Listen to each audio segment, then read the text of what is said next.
Djokovic refuses to discuss eye ailment after shock Miami loss. After a nearly 6-hour rain delay, Djokovic appeared with looked to be a sty-causing swelling around his right eye.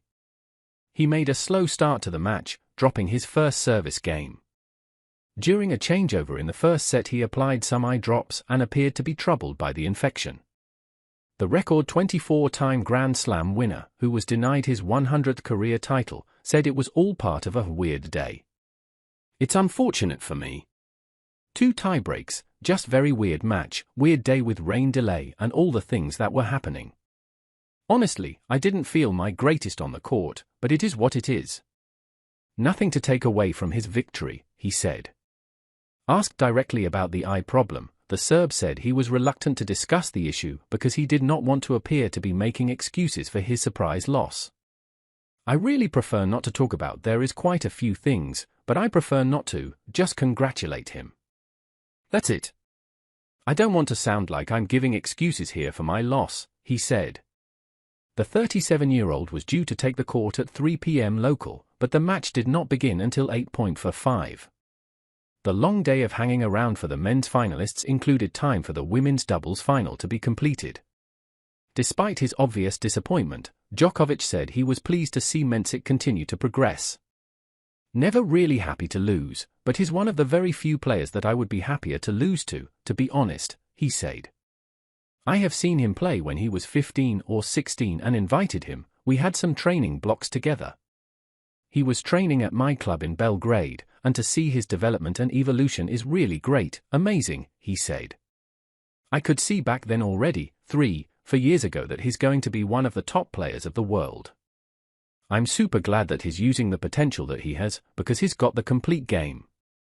Obviously his serve is incredible, powerful, precise, wins a lot of free points with the first serve," he added. "Backhand, as well, you know.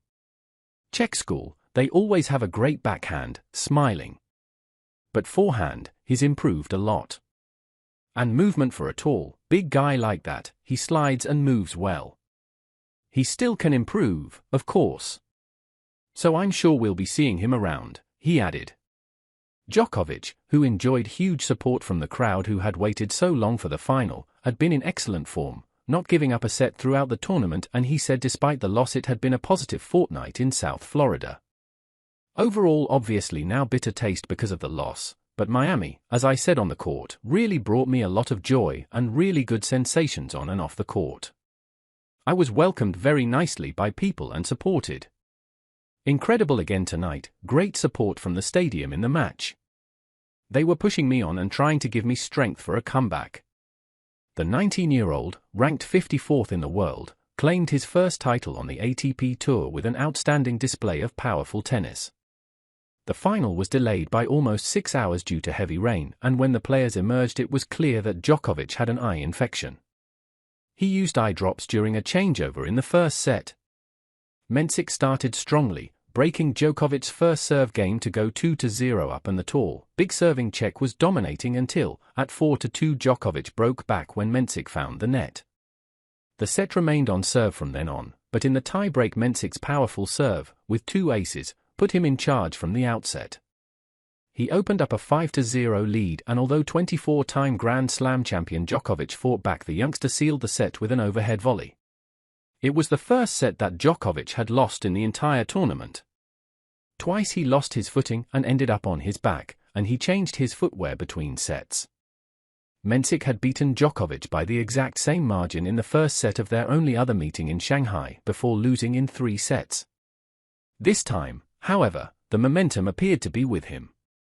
The second set was a nip-and-tuck affair though, with neither player able to break. Once again Mensik's power proved decisive in the tiebreak, and when Djokovic went long on a return to hand him victory he fell to his back in celebration. "To be honest, I don't know what to say. It feels incredible, obviously," Mensik said in his on-court interview. "It was probably the biggest day of my life and I did super, which I'm really glad about, to show the performance and keep the nerves outside of the court before the match. I feel just super happy and I think that the feelings will come later," he said. Mensik has made no secret of the fact that he grew up with Djokovic as his idol, and after receiving the trophy he said that he started his career in the hope of emulating the Serb. "There is no harder task for a tennis player than to beat you in the final of a tournament," he said. "I am pretty sure that this was just the first of many," Mensik added, before revealing that he had been close to pulling out of the tournament before his first match due to a knee injury before last-minute physiotherapy produced the desired results. After the match, Djokovic admitted he had not felt at his best. "It's unfortunate for me. 2 tiebreaks, just very weird match, weird day with rain delay and all the things that were happening. Honestly, yeah, I didn't feel my greatest on the court, but it is what it is." Nothing to take away from his victory, he said. Asked specifically about his eye problem, the Serb said, "I really prefer not to talk about. There are quite a few things, but I prefer not to, just congratulate him. That's it. I don't want to sound like I'm giving excuses here for my loss." Djokovic said he had spotted Mensik's talent a few years ago and invited him to train at his club. "I saw him play when he was 15 or 16 and invited him. We had some training blocks together.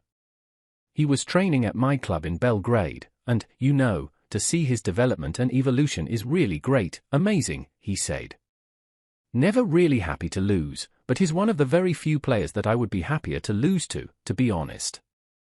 The match between the 37-year-old Djokovic and Mensik was the biggest age gap difference in a Masters 1000 final and the biggest age gap of any tour-level final since 1976.